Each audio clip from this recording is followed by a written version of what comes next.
Hey guys, welcome back to my channel. If you guys are new here, my name is Nkenna.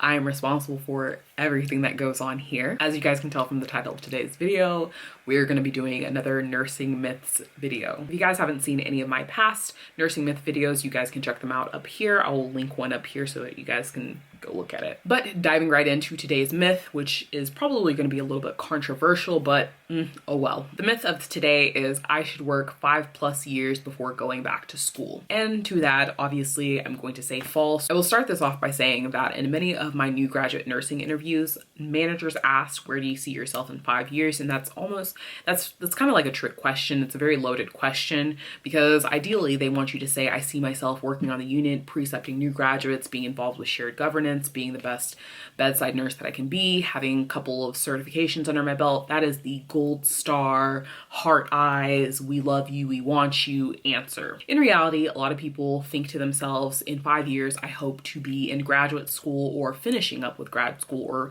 done with grad school in another role. That is the honest truth. And that is just from polling most of my friends from nursing school, from myself, from other people. There are some people who do want to work bedside nursing indefinitely, and there's nothing wrong with that. There's something for everybody. Some people don't want to go back to school. Some people love bedside nursing. However, just from the 6 going on 7 months that I've been doing it, it has taken a lot out of me. And I have many times questioned myself, how do people do this for 20, 30 years, even 10 years? How do people do it? It's a lot. And I am a relatively young person. I'm 27 and a half, 27 going on 28. And it is just, it's a lot for me. I just think to myself, I cannot stay in this role. So I say all of this to say a lot of these managers do not want to hear you say in response to that, where do you see yourself in 5 years question? They don't want to hear you saying, I see myself in NP school. I see myself in nurse midwifery school, or I see myself in CRNA school. They don't want to hear that because that's a big red flag. Like, this is just a stepping stone. You're not trying to be here. You're just trying to get a little bit of experience and go about your business. And you have to think about it from the hospital perspective, from the management perspective. Allegedly, it cost about $10,000, $10,000 to $20,000 to train new graduate nurses. That's why you'll see a lot of these hospitals having those $10,000 or $20,000 sign-on bonuses, because when you leave, then you break the bonus and then you have to pay back whatever prorated amount of money it is. So they think on average it costs that much to train a new graduate nurse, which in my residency orientation, they said that on average per new graduate nurse, they think it costs about $100,000 per nurse. I don't know where they get these facts and figures from, but to each their own. But not getting too far down the rabbit hole, they don't want to hear about your plans to up and leave and go back to school and better yourself. One manager for a medical ICU that I interviewed at and actually got the job at, and unfortunately I was really, really sad that I turned down the offer, but they said in the interview, you know, I gave them the cookie cutter answer, but they said in the interview, oh, great, awesome, because, you know, we think that a lot of these new graduate nurses, their comfort zone is school, and we feel like nurses work for a year and then they realize, like, I don't know anything, and they're really uncomfortable with not knowing everything, and school allows them to blend in with other people who don't know. It's a comfort zone and they don't have to break out of their shell. And I thought about that, and I really didn't like that response, but I just think maybe for some people it is. I mean, if you think about it, a lot of people who do go to nursing school as a first degree student, then you're getting out at age 21, 22, 23, and all you've ever known is school.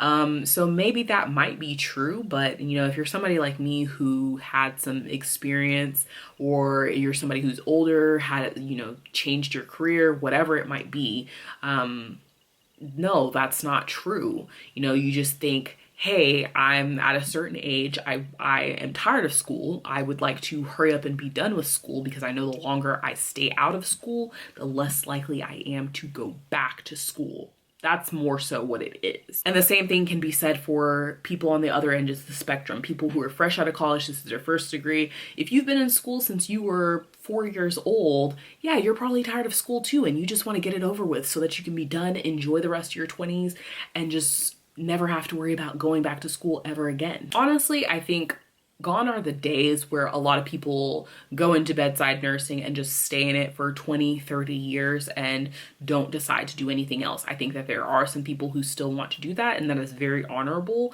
However, there are many more options. There are much more access to resources. People can find out about different things and people are not feeling stuck within a profession. I think that there wouldn't be so much diversity in nursing if there was not a need for people in all these different avenues and positions. I will say that it is okay to want what you want. Your goals are unique to you. Not everybody's going to understand your vision. The last thing that you should ever do is let somebody who is not going to the same place as you, or somebody who does not have the same goals as you, stunt your potential. Somebody's vision for your life is not necessarily the vision for your life. I've heard older nurses say, you know, a lot of these girls just come in here and get their 1 to 2 years of experience and go to NP school or go to CRNA school, and they just use this as a stepping stone. I've heard many people say that.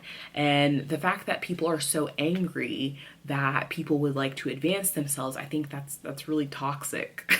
There's no way to sugarcoat it or no way to phrase it. I think it's very toxic. You should be happy for people. If you don't want to go back to school, that's on you, but you should not be angry that somebody came in and worked for 1 or 2 years. I mean, would it be better if they only stayed for a month, stayed for 2 months?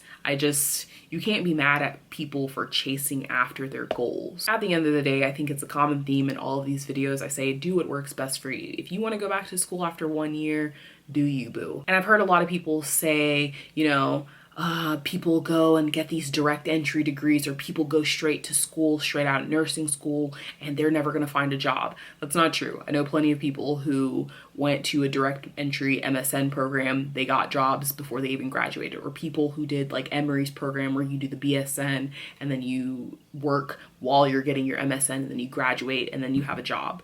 So I just don't like these scare tactics that people exercise or they force on people. Just because it wasn't your experience doesn't mean it's not going to work out for somebody else. So I feel like that's a bit of bullying, and maybe we can talk about that in another video, but I just don't like people forcing their views on you to scare you out of doing whatever it is that you want to do. At the end of the day, these people are not going to pay your bills. These people are not going to take the exams for you. These people's names are not going to be on the degree for you. So do what works best for you. If you have questions, research it, find a mentor, find somebody who's in the position that you want to be in and go after it. You cannot live your life for anybody else but for yourself. You can't live it for your boyfriend, for your girlfriend, for your mom, for your dad, for your siblings, for your coworkers. You can't. You can only live one life for you. So that is all. I feel like I'm preaching a little bit. This was a little long, but it's okay. So that is all that I have for you guys. As always, thank you guys so much for watching. Don't forget to rate, comment, subscribe, like the video, give it a thumbs up.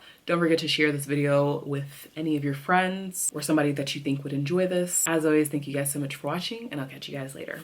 Bye.